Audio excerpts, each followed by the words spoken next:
So tonight we're going to be continuing our series through the book of Joshua. We're looking at Joshua chapter 20. So it's a little bit different compared to last week, how before we went through several chapters. Tonight we're just doing one chapter, but don't worry, it's not a lot, it's just 9 verses tonight. So Joshua chapter 20. So if you want to join me, I invite you once again to Joshua chapter 20, which says, Then the Lord said to Joshua, Tell the Israelites to designate the cities of refuge as I instructed you through Moses, so that anyone who kills a person accidentally and unintentionally may flee there and find protection from the avenger of blood. Verse 4. When he flees to one of these cities, he is to stand in the entrance of the city gates and state his case before the elders of the city. Then they are to admit him into their city and give him a place to live with them. If the avenger of blood pressures him, they must not surrender the one accused, because he killed his neighbor unintentionally and without malice forethought. He is to stay in that city until he has stood trial before the assembly and until the death of the high priest who is serving at that time. Then he may go back to his own home in the town from which he fled. Verse 7. So they kept apart Kadesh in Galilee, in the hill country of Naphtali, Shittim in the hill country of Ephraim, and Kereth Arba, that is Hebron, in the hill country of Judah. On the east side of the Jordan of Jericho, they designate Bezir in the desert, and on the plateau in the tribe of Reuben, Ramath and Gilgal in the tribe of Gad, and Golan in Bashan in the tribe of Manasseh.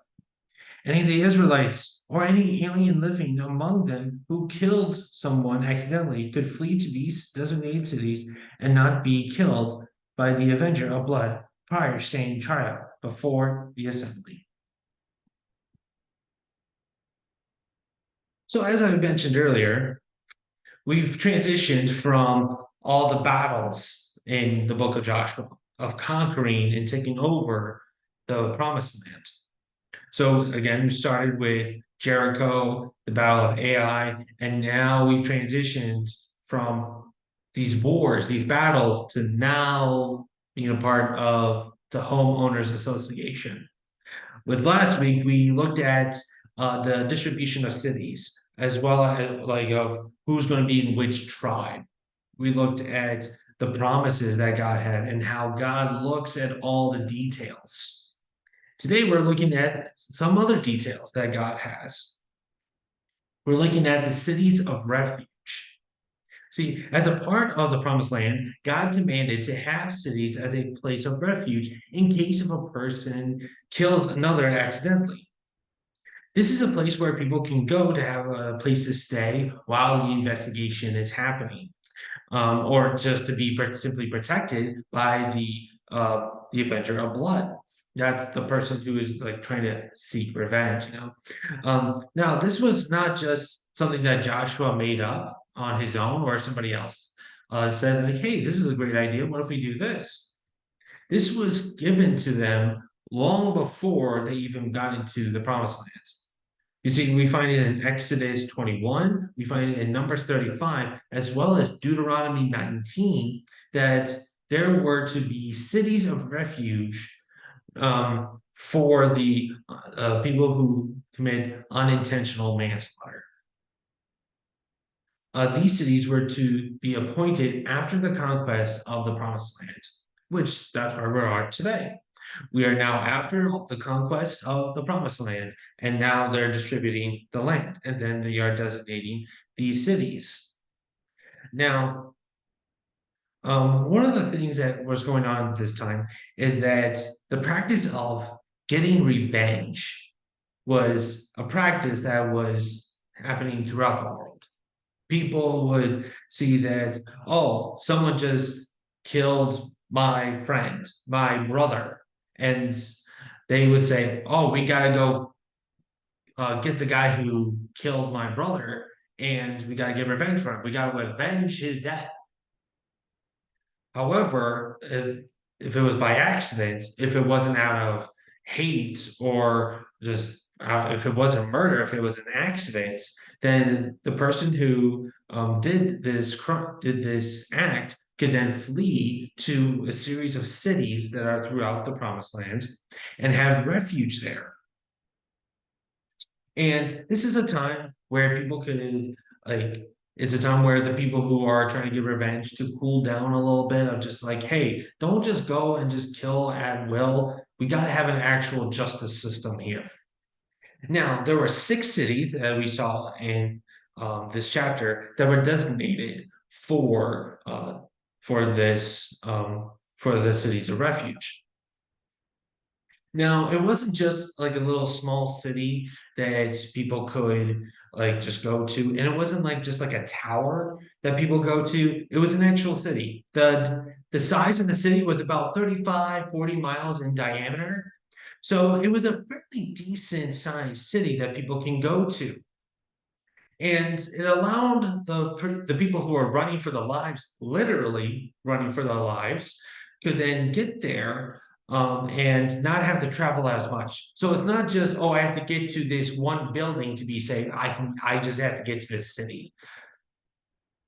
So um, it allows them to that the journey is not so terrible. But also with these typically with the paths, they were number one, they were very well maintained. So it wasn't like you had to like go through like a random like path anywhere. They were very maintained, probably even better than the roads here in Illinois.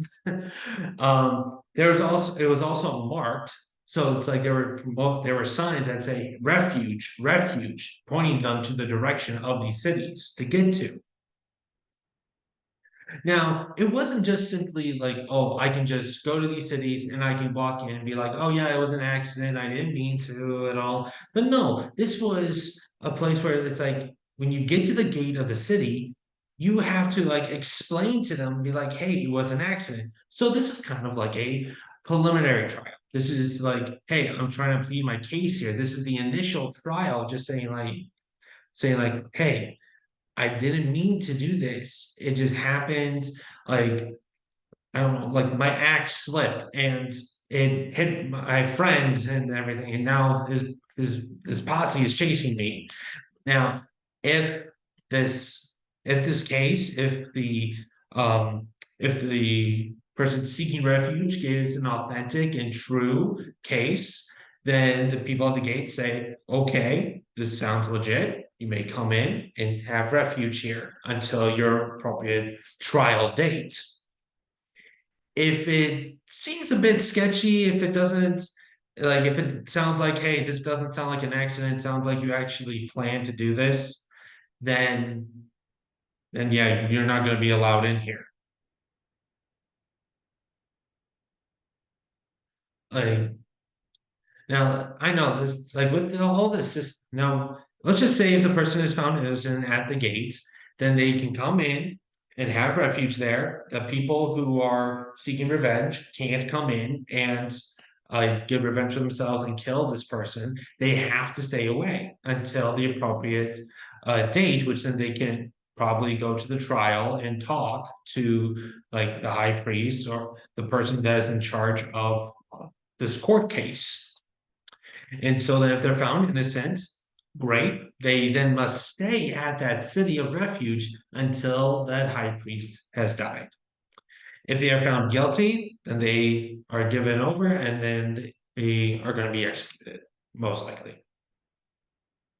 Now, I understand that this is a very different judicial system, very different justice system compared to ours today. But it's at least a way for there to be justice served. It's a good way for justice to be served because it allows people to at least get a fair trial.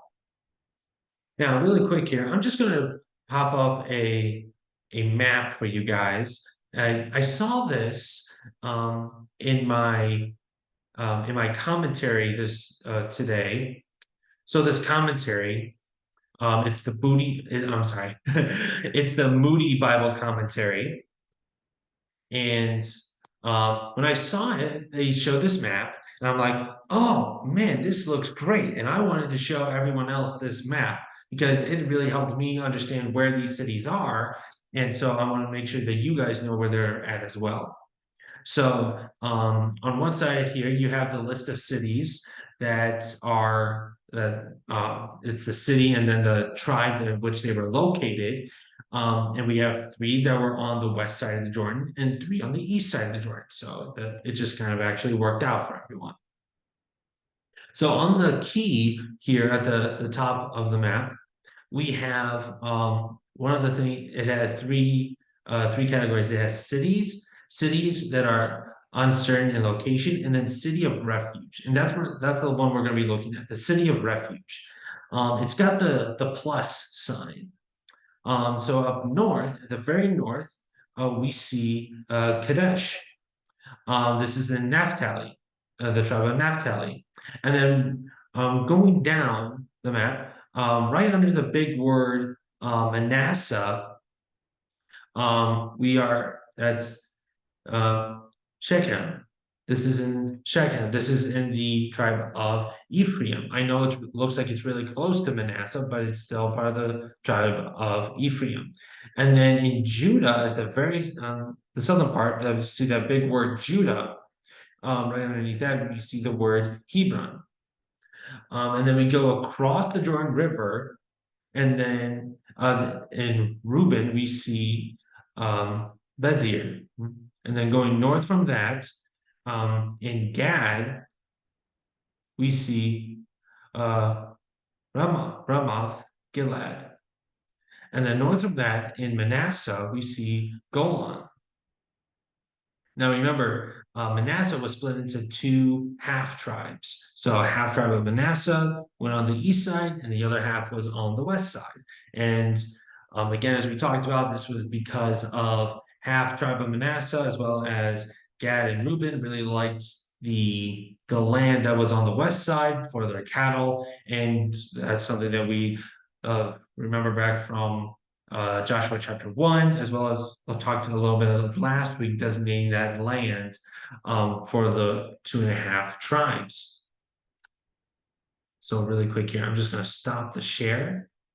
All right, so I hope that helped a little bit more. I know I've been posting a lot of maps through this series, but we're going through a lot of Israel here. And so something that has helped me to explain this a little bit to you is to show the maps. That way, you guys are not lost as what I'm trying to explain here. That way, we can at least both be on the same page. Now, with all these cities, we see that in verse 9 that it's not just for Israelites. These cities are not just for the Jews. Let's take a look at verse 9 really quick. It says, any of the Israelites or any alien living among them who killed someone accidentally could flee to these designated cities and not be killed by the avenger of blood prior to standing trial before the assembly. Now, when it's saying an alien, it's not talking about this green person with big black eyes that's like from like a sci-fi movie. It's referring to someone who just is not from there, like a foreign person, all right? So someone who wasn't Jewish, probably someone who lived outside of that nation. And so we're seeing here is that these cities of refuge are not just for the Israelites. It's for anyone. If you killed anyone accidentally in that region, you can head to those cities and you can have refuge there and wait for your trial. Which that actually goes into our application for tonight. You see, these cities of refuge, it's kind of like a reminder of Jesus. we can go to Jesus to seek refuge. You see, it's kind of like a different, as I've talked about before, there's a different system, a different judicial system to ours today. But also with Jesus, it's a different system compared to other religions. You see, other religions would say, "Oh, I have to be a good person in order to get to heaven." But Jesus says, "No, you're not good enough. But come to me. Seek refuge. Come to me. I have this gift for you, this gift of grace, an undeserved favor. Do you accept it? And if you do accept it in faith, then you have refuge. You are able to seek protection, safety, and protection.